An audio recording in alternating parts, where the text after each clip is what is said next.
Welcome to Samu't Sari, Conversations with Mimi, a weekly podcast by Social, also a member of the Guerrilla Podcast Syndicate. Samu't Sari is where we can show that ordinary people do extraordinary things. Tune in to be entertained and to learn something new with your host, Mimi Laurilla. Hello and welcome to Samu't Sari Conversations with Mimi, a podcast featuring hot topics and other topics obviously of interest to men and women alike. We feature guests who share their passion and their commitment to their profession, their talents, or whatever it is that they would like to build up in terms of what their life calling is all about. So here at Samu't Sari, we share stories to inspire you, stories from ordinary people who make extraordinary things. And today's episode or interview, I have a special guest all the way from New Zealand, from Wellington, New Zealand. So we are miles and miles apart. And his name is Noel Bautista. Hello, Noel, and welcome to Samu't Sari. Hi, Mimi. Thank you for having me, and thanks to all your listeners for listening in. And kumusta kayong lahat? That's right. So, Noel, the nice thing about our podcast is the primary audience are Filipinos all over the world. So it could be good day, good afternoon, good night, wherever they are. And I'm very proud to be a part of the Guerrilla Podcast Network because they're the ones responsible for spreading the word about all the positive messages and all the important podcasts as part of the network. So that's great. So maybe people are wondering, why did I invite you? So I think the first thing that we have to do is get to know you a little bit more. Can you tell us a little bit about yourself, Noel? Maybe start by just a brief description of who Noel is before New Zealand and who Noel now is in New Zealand. Because you've been in New Zealand for more than 7, 8, 9, 10 years, I think. Yeah. Yeah, so just give us an idea of who you are and what makes you my special guest for today. Thank you, Mimi. First, I'd like to thank you, and modestly, I'd like to thank you on behalf of all the Filipinos here in New Zealand, because I like to think that I represent all of them, if not most of them. But talking about what you just asked me to narrate or describe, I've been here around 10, 11 years, and I started out as an OFW in New Zealand, and you see, there's a very specific cross-section or demographic of Filipinos here in New Zealand, much like the Filipinos in Australia, as opposed to other races or other migrants here. We're all skilled, and I guess you know that very well. I'm just saying this for our audience now. Ang karamihan naman ng mga Pilipino rito, kung hindi allied medical workers, as in nurses, physical therapists, phlebotomists, even doctors. Yeah. We are in the building industry. Yeah. If we're not in the building industry, as you might guess, we're in IT. Yes, for Jarvis. I'm sure Jarvis, your husband, is very well acquainted with this. We fill very specific gaps in the labor market of New Zealand. Ngayon, ako naman, I noticed that there are two phases of the Filipino community here in New Zealand. Mm-hmm. One phase is that of the permanent resident, permanent resident / citizen. Ito yung mga nakapag-establish na rito sa New Zealand. Yeah. They've stayed here. They've found a way to establish a foothold here. Kumbaga, na alam na nila yung gagawin nila, natanggap na sila rito sa New Zealand, ginawa na silang kapamilya ng New Zealand. Now, the other half is the more transient side of the Filipino community. Alam nyo to, ito yung mga labas-pasok ng mga migrant na can't call them migrants, but they are migrant laborers. Mm-hmm. Now, the term used here is guest workers. Guest workers. Oh, okay. This is the first time I've heard about that. And that's what they're called here because they're guests, but they're also workers. See? Right. Okay. Pero sa atin, alam naman natin kung anong tawag doon, di ba? Yun ang ating very popular OFWs. Of course. So they don't have any intentions of staying there. They just want to Well, work well, there. yeah, that is probably in the distant future, you know, if they are invited or if they find a so-called visa pathway, no, towards staying here. So, yun na nga yung two phases of the Filipino community here in New Zealand. Those two worlds sometimes they overlap, sometimes in church, you know, in civic groups, community, especially in sports, as you know Mhm. very well. They they overlap, they interact, but not all the time.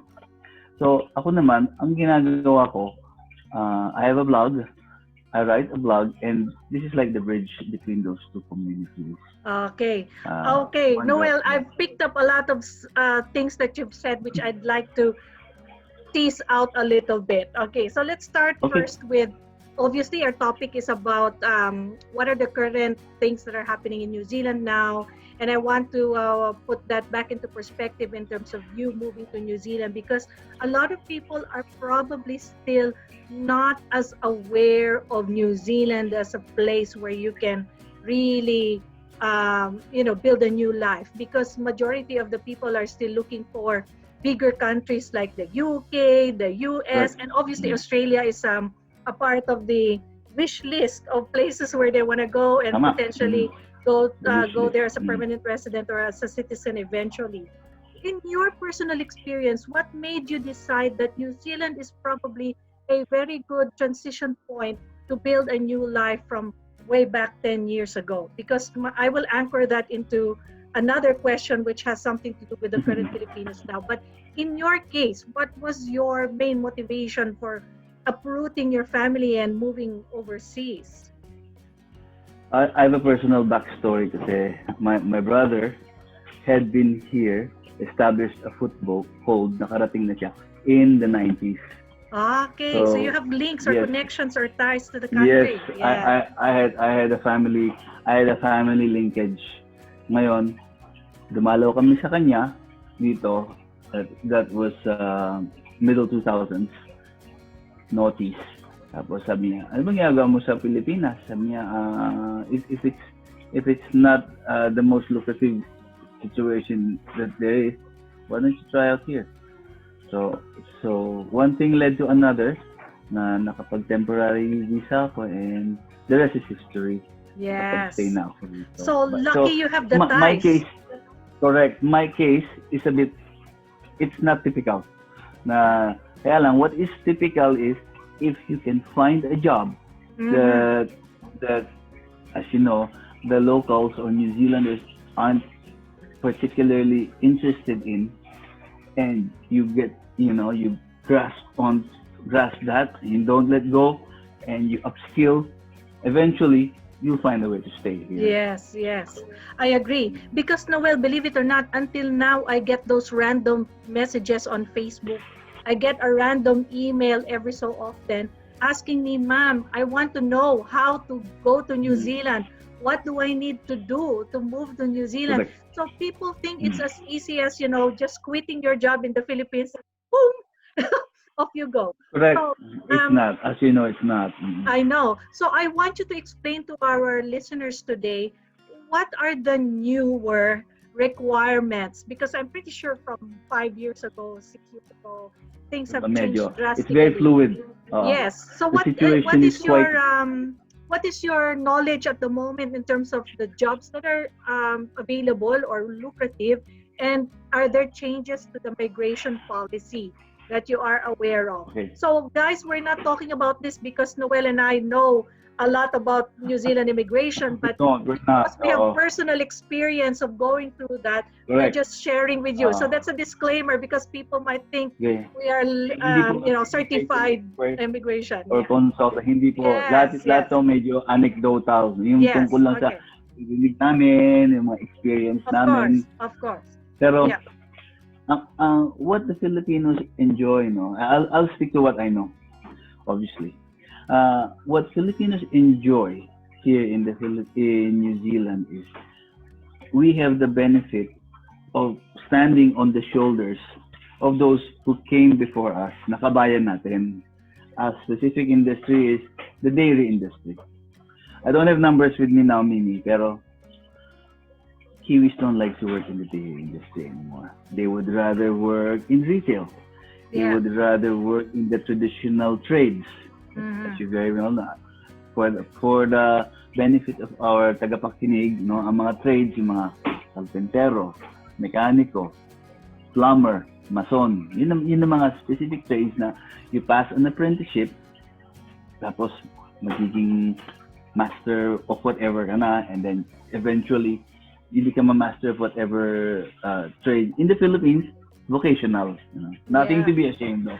Anyway, going back to what I said, because Filipinos are hardworking, they speak English better than the average migrant worker, no mentioning of any races, no, and because we're team players, we are accepted as migrant workers almost as a rule.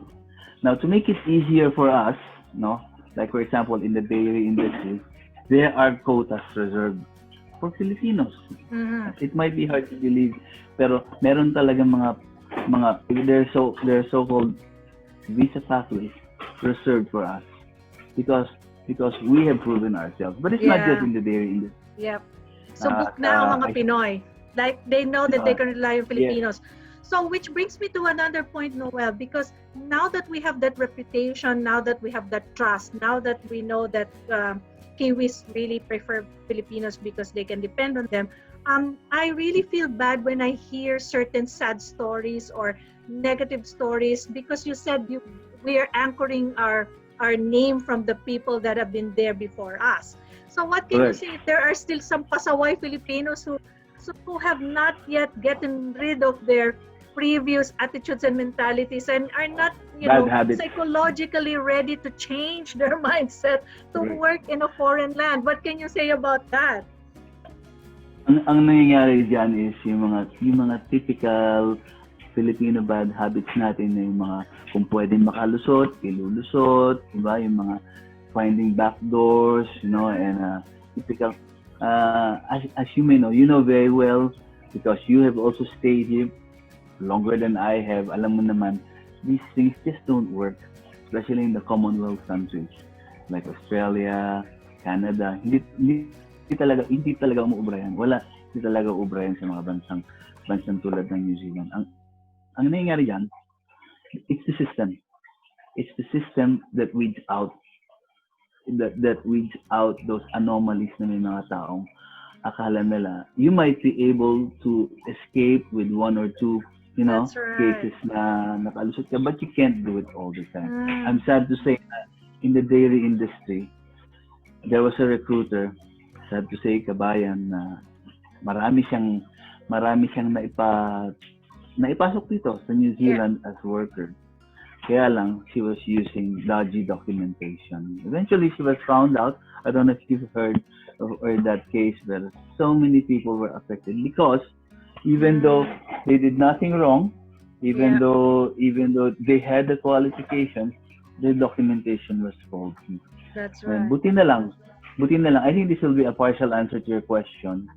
In cases like these, nagbibigay ng forgiveness, for lack of a better term.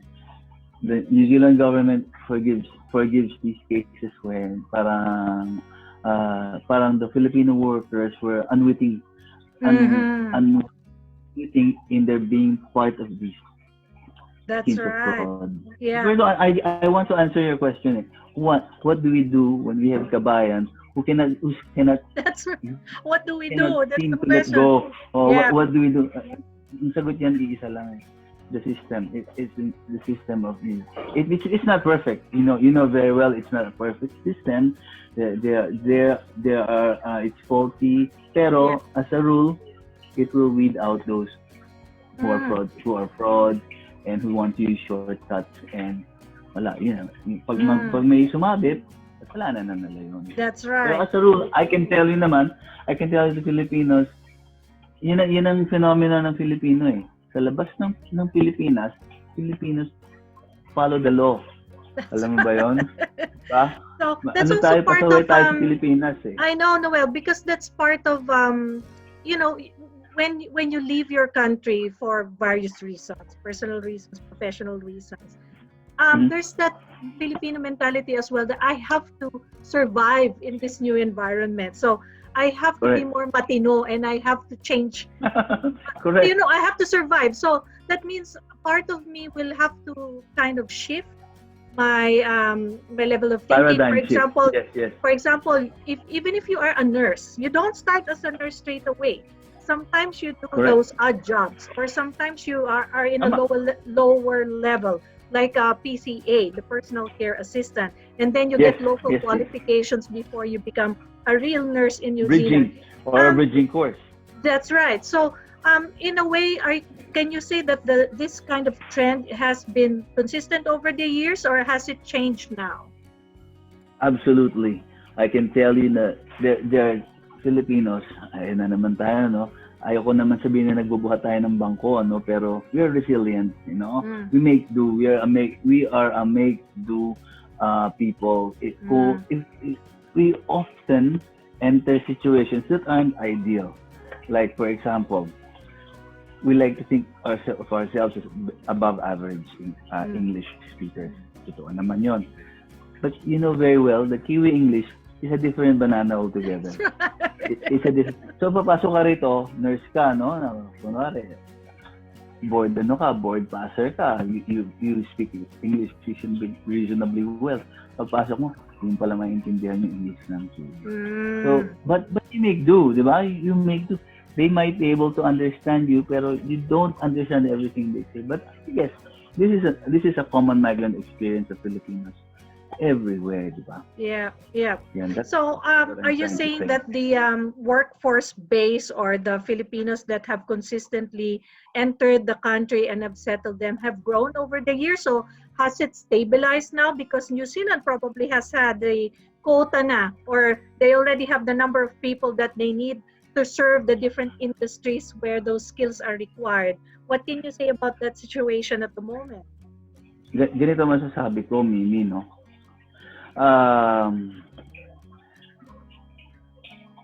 There are, I think, around 20, it's a ballpark figure, around 20,000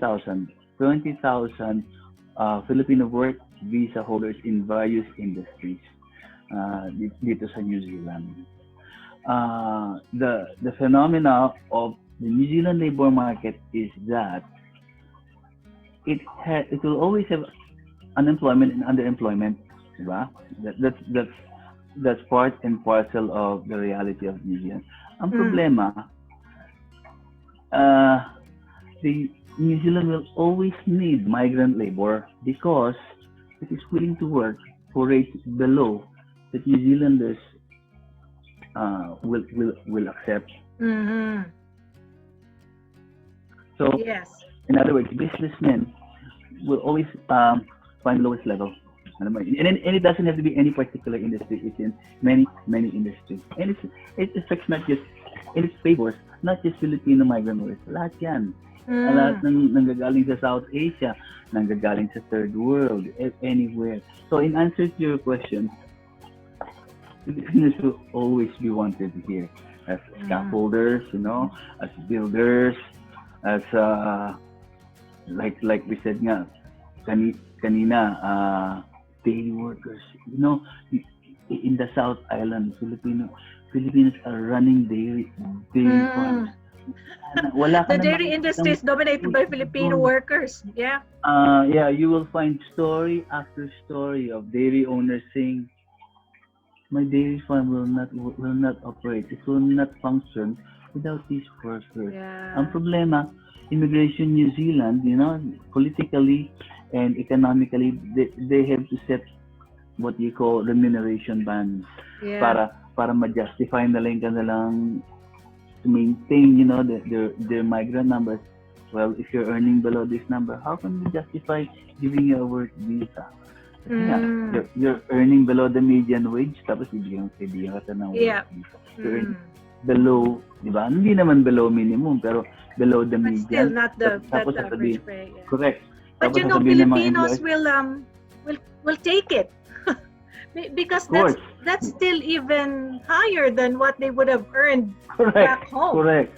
So like you said, they will just take whatever they can take. Yes. it's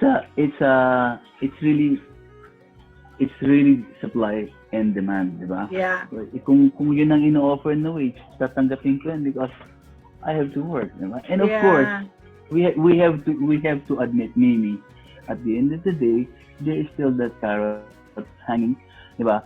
At the end of the spring saying, malay mo, maging permanent resident. That's right. There's always a possibility. If you wait long, if you wait hard enough, if you're diligent in your work, there's always that, which is unfortunately not that, it's becoming harder and harder. Okay. It's not as easy. Yeah. So you mentioned that as one of the greatest challenges, the pay, but still a little bit better. What other challenges can you pick up or identify that you can share that the Filipinos in New Zealand are currently, facing at this current political, socio-economic climate, aside from the wages aspect? If you remember the time you were still in New Zealand, maybe before you re-migrated for Australia, re-migrated. It's that every time the election period comes around, or every time the election season comes around, they always have to say certain things like, okay, we will keep migrant numbers down. Okay, we will give more jobs to New Zealand. It's the same. It just repeats. It's a cycle that repeats itself. Kaya lang, every election season, it becomes harder to justify same migrant numbers. Kasi nga, bumababa yung mga job numbers, umaakit ang mga unemployment numbers. And of course, as you very well know, the coronavirus has not helped any. We're looking at an all-time high now of probably 10 to 12% unemployment, which is, wow, if you think about it, 4 million, workforce of 2 million, you just do the numbers. Yeah. Nakakatakot. It's really nakakatakot because you're such a small country. But imagine magnify that 5 times here, the unemployment numbers, because we're a bigger country, we're a continent in itself. Correct. And Correct. New Zealand's population is just the population of Melbourne, 5 million. Correct. So imagine Kaya Melbourne having this problem at the moment. But I feel you, my brother. Correct. I absolutely agree with. Kaya ang nakakatawa dyan, yung paradox. Sorry to use a term like paradox. Napaka very odd term. And the paradox is, in Australia, as well as in New Zealand, business will always absorb migrant workers. That's right. Hindi mawawala yan. Kasi nga, because it's a supply and demand issue. The minimum wage is $18. The white guy says, I'm not gonna take $18. I can work in the mall for $20. Okay? Yeah. Here comes Pinoy. Here comes Juan de la Cruz. Tatanggapin ko po yan. $18. Walang problema po sa akin. That's right. What will the businessman do? That is the paradox. There will always be a place for Filipino migrant workers. That's right. Okay. And we have natural advantages, like I said earlier. Dahil marunong nga tayo mag-English. Marunong tayo makisama. Hindi tayo mayabang. Well, that's why. So we are still the preferred candidate. Yes, we are the preferred candidates. Yeah. Yun ang mga challenges lang natin, yung minsan they have to adjust so-called numbers every time the election. Pero cyclical lang yun. Yung answer to your question. Yeah.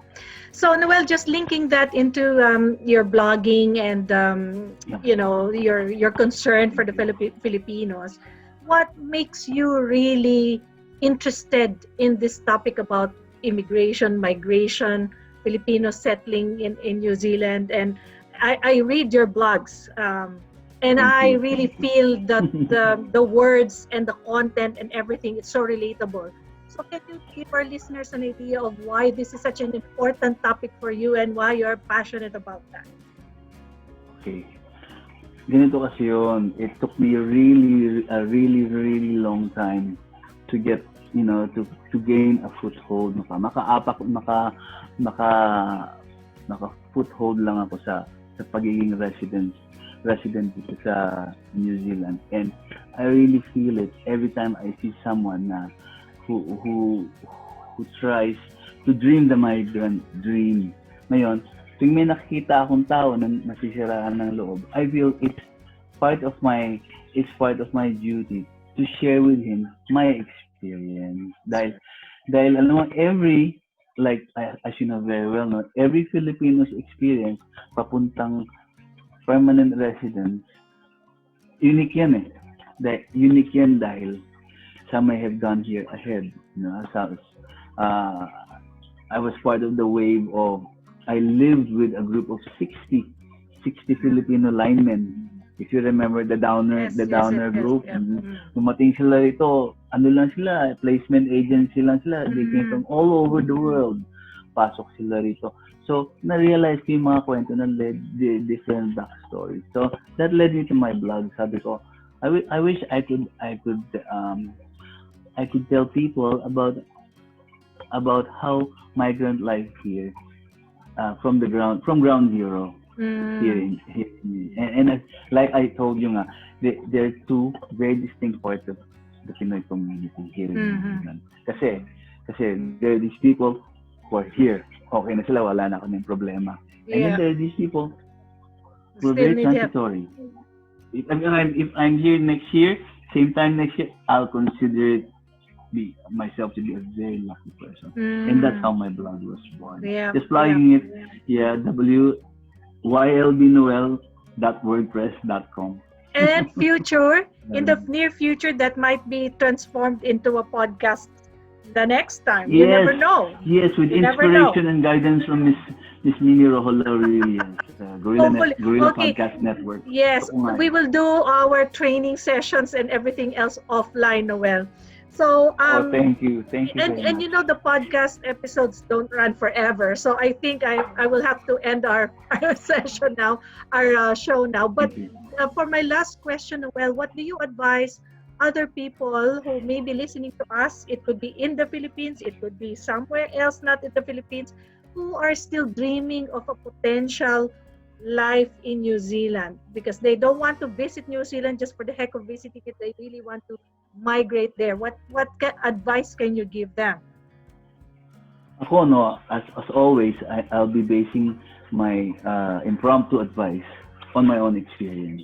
And my own experience is, kung gusto mong sumubok, no, pagiging migrante sa isang bansang tulad ng New Zealand, it's this: don't stop learning. Don't stop learning. Don't be afraid to learn new things, because ako, no, probably like you, white collar ako eh, Philippines.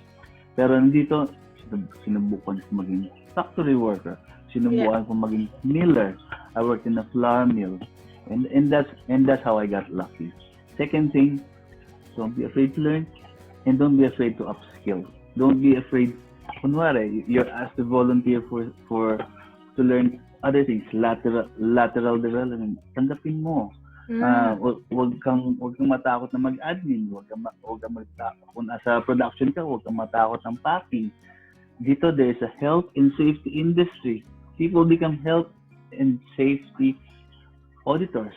Dito kasi alam niyo naman ang health and safety culture tulad ng Australia. So yun.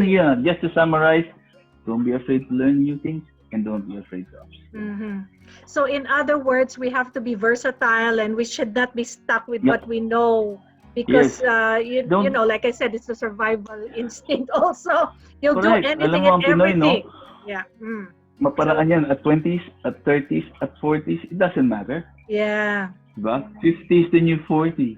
40s I believe that. I believe that, because that's our age bracket now. So we have to be, in line with whatever it is that's current in society. So if 40 is the new 50, I'll go with that. I'm okay with that.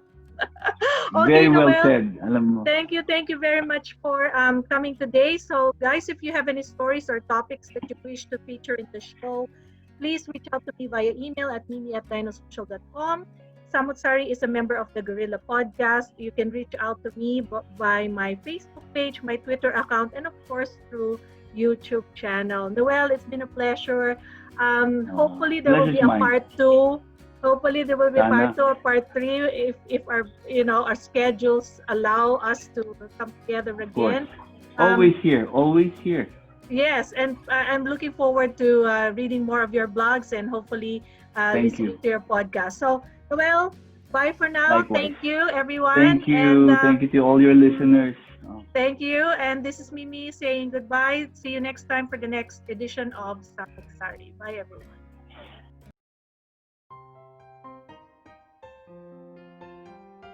If you find value in this episode, make sure you like and subscribe to be notified of new releases. If you have any questions or suggestions, please reach out to Gorilla Podcast or send us an email at mimi@dinosocial.com. Spread the word and don't forget to tune in next time.